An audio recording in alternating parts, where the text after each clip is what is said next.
Malarial deaths are projected to exceed those of COVID-19 in sub-Saharan Africa. In its report on Monday, the World Health Organization says funding shortfalls and disruptions because of COVID-19 have interrupted malaria treatment. More than 409,000 people globally, most of them children, were killed by malaria in 2019. The report also urges partners to scale up the fight against malaria with better mitigation mechanisms.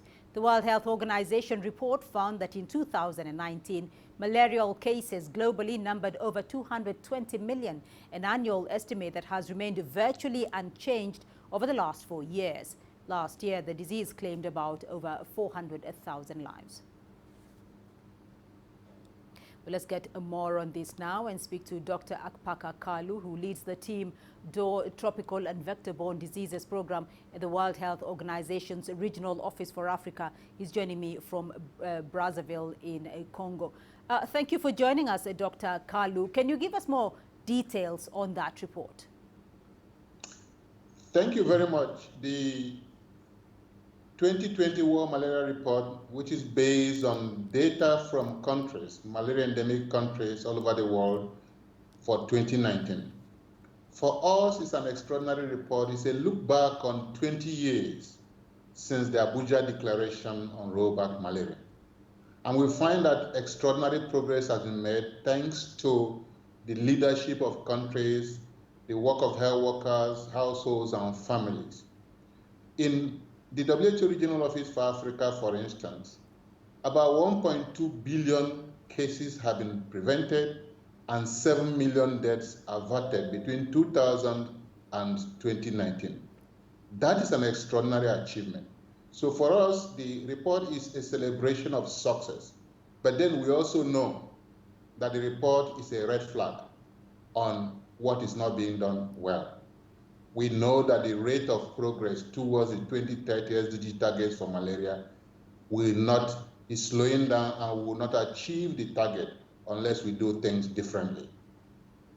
If you look at those numbers, though, Dr. Akpaku, they are quite alarming because that 2019 report also found that malaria cases globally numbered over 220 million.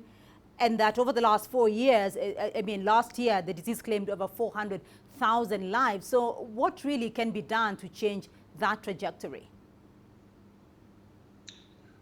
It's time to listen to operators at the community level, at the national level.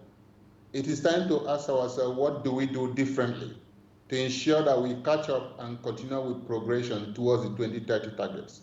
We think it is time to integrate malaria control with health systems work.